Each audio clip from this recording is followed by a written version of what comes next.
Hi, I'm Jeff. I'm with the Winter Skills Adventure Program, and welcome to the Avalanche Awareness presentation. The goal of the presentation is to create a foundation to be able to recognize and avoid avalanche terrain and conditions for safe backcountry travel. If you're going to be active in the winter, I really recommend seeking professional instruction and gaining more knowledge. Why should we be concerned about avalanches? Where do avalanches occur? And what causes an avalanche?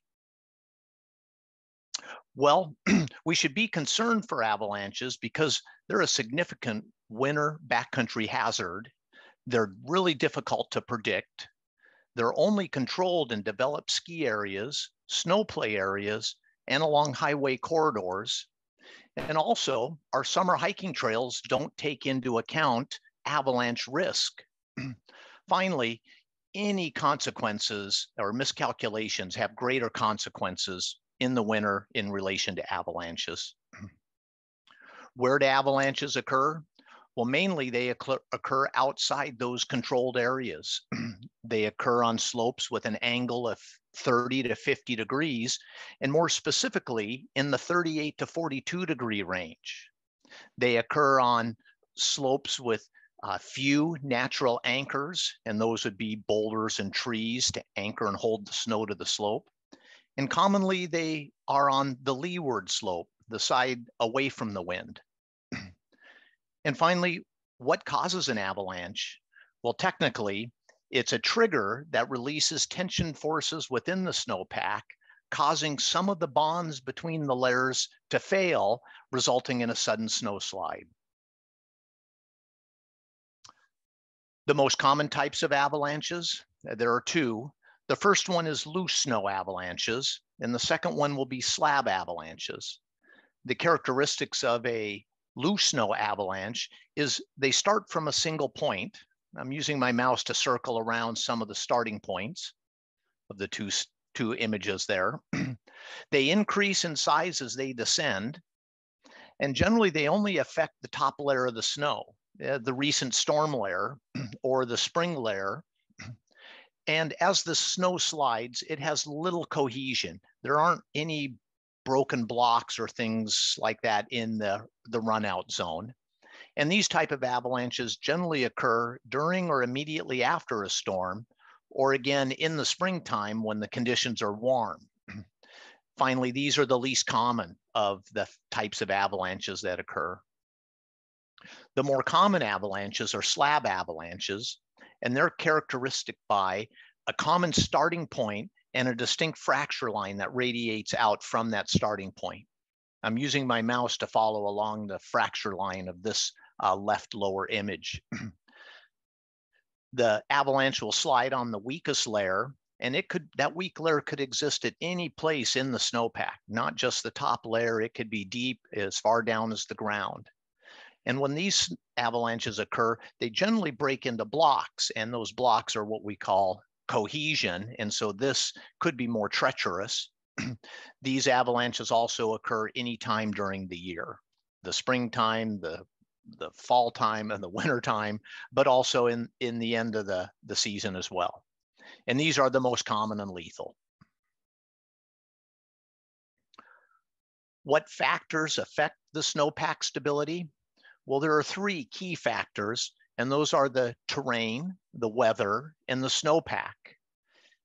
The stability is the interaction of these three things: the steepness and angle of the terrain, the conditions of the recent weather, and how has the accumulated snowpack reacting to the changes in the weather. As I indicate here, the weather events, they create the layers in the snowpack, and the snowpack reacts to those changes in the weather, and the snowpack doesn't like rapid change. The attributes of the terrain that we're interested in are specifically the slope angle. And as I mentioned at the start, the angle of concern is 30 to 50 degrees, with the most common slides occurring between 38 to 42. There are tools to measure slope angle. In the first two images on the right are clinometers. The bottom one is a specific tool available in the market, but often our compasses have an angle measuring device inside those that we can use. And there are some more rudimentary ways where we can estimate the angle of the slope using our ski poles in the X and the Y direction. Another attribute of the terrain is the aspect of the slope. Which direction does the slope face? Does it face to the north, the south, or the east, or the west? And this becomes important when we want to know if it has been exposed to sun, or it's in the shadow, or is it in direct line with the wind or the lee. The final attribute of the terrain would be the altitude or the elevation. And generally they're classified as below tree line, and the alpine. And these are important zones because they dictate what kind of vegetation or natural anchors might be available to secure the snow to the side of the slope. The next factor to consider is the weather. And the weather, it would be composed of the temperature. Is it currently above or below freezing? Has the recent trend been rising or falling? These are indicators of snowpack stability. Another indicator would be precipitation. Is it coming as snow or rain? Did we get a little or a lot? Or maybe there wasn't any precipitation. There's nothing. Another attribute would be the wind. What direction does it come from and how fast is it blowing? These help us to identify whether the slope is on the windward slide or the leeward side. And it's important to note that wind can move snow pretty easily, and it can load a slope that's otherwise generally safe and create avalanche conditions when no new snow has fallen. And then the final attribute of the weather variable would be solar radiation. And these are no weather events. Even though there's no snow falling, the sun and the daily temperature are altering the snowpack, and that will affect future bonds. The final factor for snowpack stability is the snowpack itself. As I've stated before, the snowpack is made up of layers, and those layers are created by weather events. Each layer is composed of different types of snow crystals, and then these snow crystals have different bonds between themselves and amongst themselves. And it's important to note that over time, the snow crystals in the snowpack do change, they metamorphose. To the right are some examples of different types of crystals. There are columns, needles, plates, stellar, and these all have different bond strengths and will change as they metamorphose. Important thing to note here is that increasing the temperature or the precipitation automatically reduces the stability of the snowpack. All right, so what does a safe route look like? If you're in the backcountry and you're snowshoeing, you would want to look for slopes that are less than 30 degrees. They have numerous natural anchors of timbers and boulders. The safe route would generally be on the windward side of the slope, where wind is scouring the snow. Our routes would follow ridge lines, and we would tend to want to follow those features even if they seem not the most direct way to go. To go over some of the graphics that you see, on the far top right is an angle indicator showing where the green zone of less than 30 degrees is and a safe slope would be. The red zone is where the prime avalanche zone is, and we want to be cautious in there. A safe route in the lower left is one which contains lots of natural anchors. So the two top routes are identified as safe because they follow well-anchored snow slopes and are free of hazards. The lower route, marked as dangerous, it starts in some stable tree areas with some natural anchors, but it ventures out into an open slope where, given the conditions, an avalanche could occur.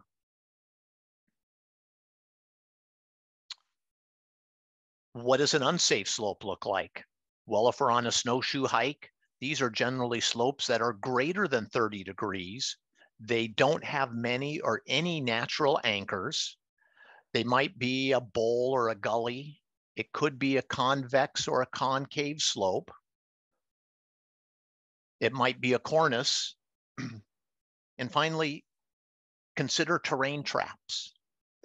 Terrain traps are small, innocuous-looking features that magnify the consequences if you're caught in an avalanche.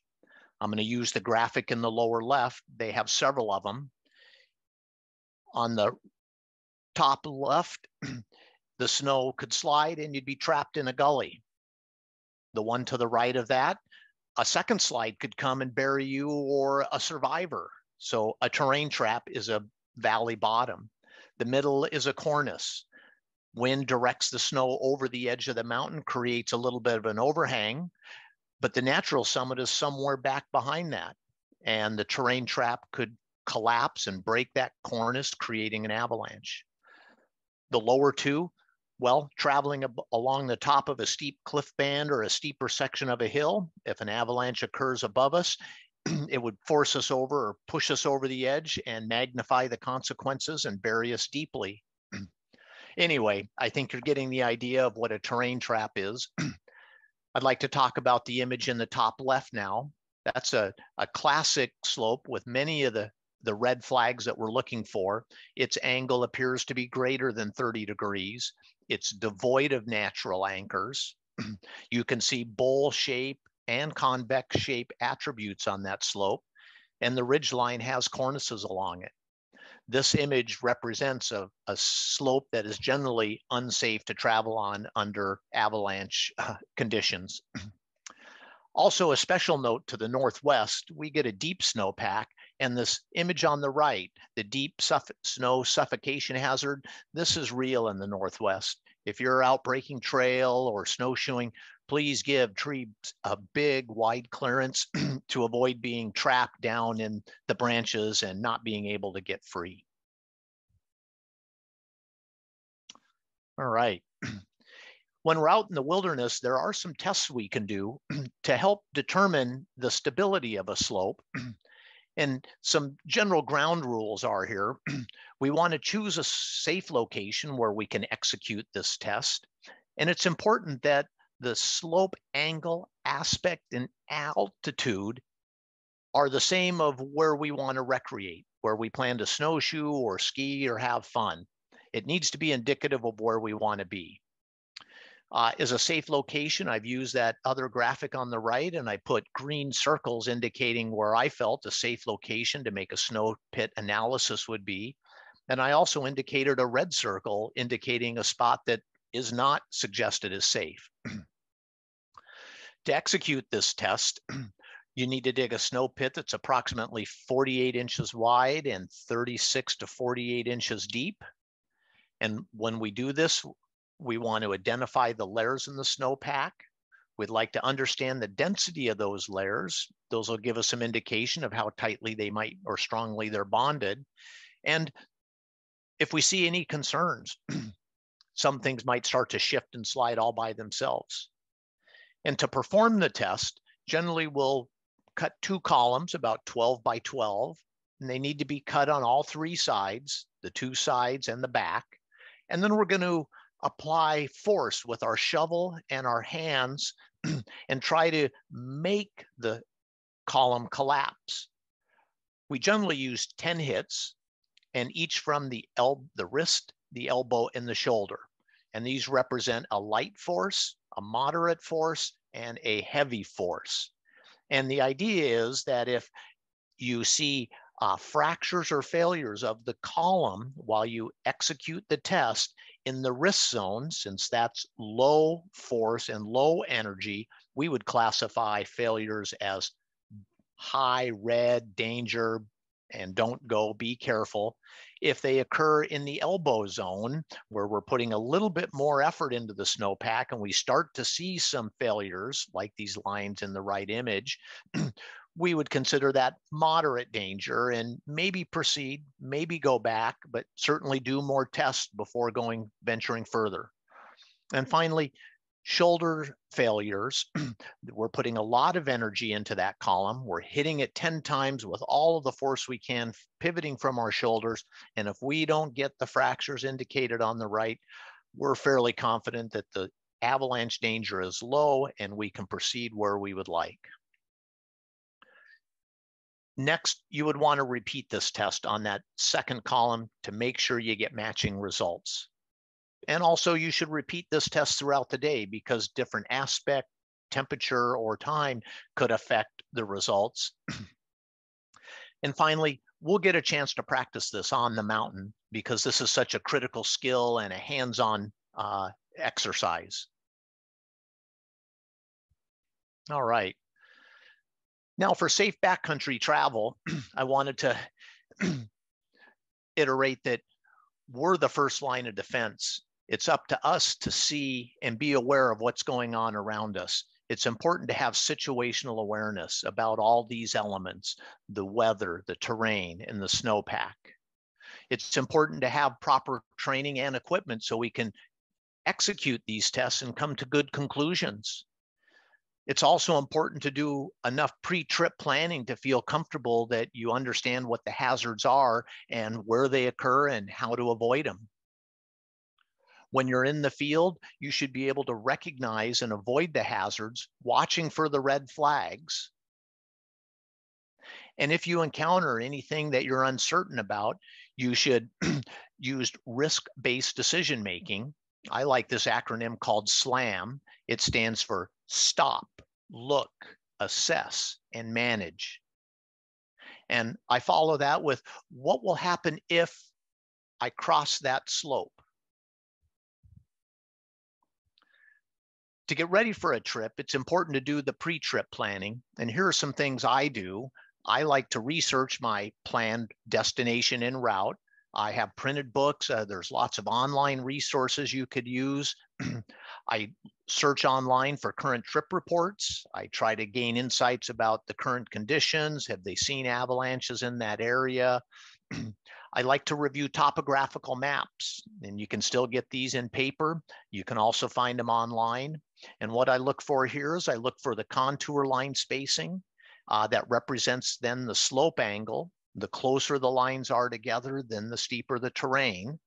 And also some basic coloring and shading on the map will tell us a little bit about the vegetation.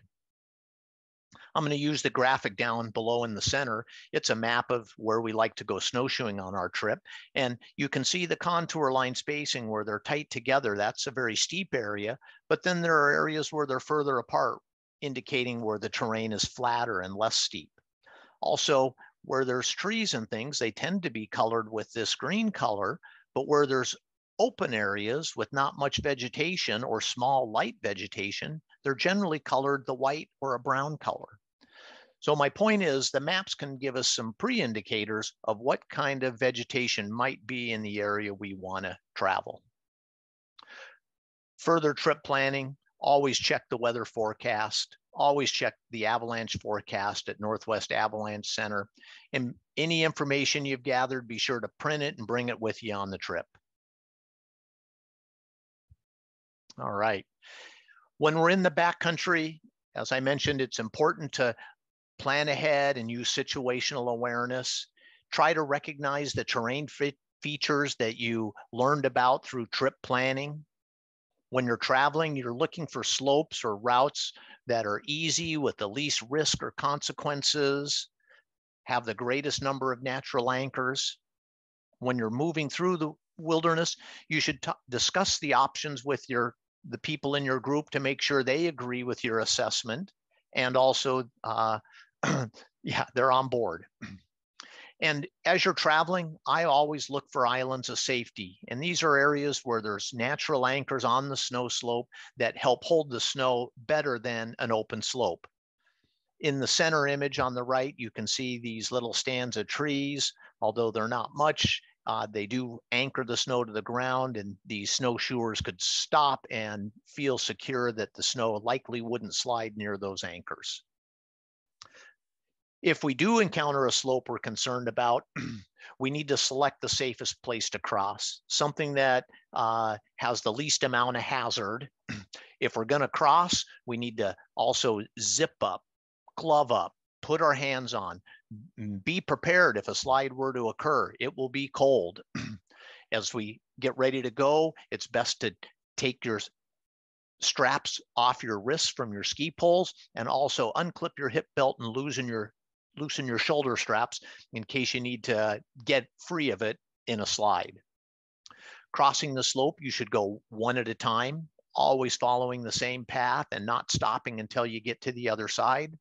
You should watch each person cross to make sure they get across safely, and also talk about an escape plan. If something were to go wrong, where would you head to and how would you regroup? If I consider the bottom right image, you can see the slide path is identified as the danger zone. There's 3 skiers, one on the left in a safe area, one ahead in a safe area, and the person in the middle is the only one crossing the slope. Okay, now I have an example of what an avalanche forecast looks like from the Northwest Avalanche Center. It's good to read it. The top line is generally a summary of what the conditions or the recommendations are. The forecast generally follows the low, moderate, considerable, high, and extreme scale on the bottom, and it's broken down between below tree line, near tree line, and above tree line. And they give the color scale for the distinct rating in each of those zones. So generally our snowshoeing trips are in this near tree line, and on this day it would have a moderate rating, and you can see in the scale that's probably still in the safe end, but we should always be assessing out in the field, make sure we agree with that. Oh, all right. Sorry. The final slide here then is some links, some resources I use to be able to do my trip planning and feel safe in the mountains. So there's sections for trail condition reports, online maps, avalanche forecast, mountain weather forecast. I generally also check the road conditions to make sure it's easy to get to and from the pass. And then if you're seeking some other avalanche education, the Boy Scouts, as we're doing here, offers this class. The Mountaineers offer others, and local guide service provides some more. All right. Here we have 6 questions, excuse me, and want you to be able to read those and consider an answer. And when you come to the one-day session, we'll go over these and talk about those as a group.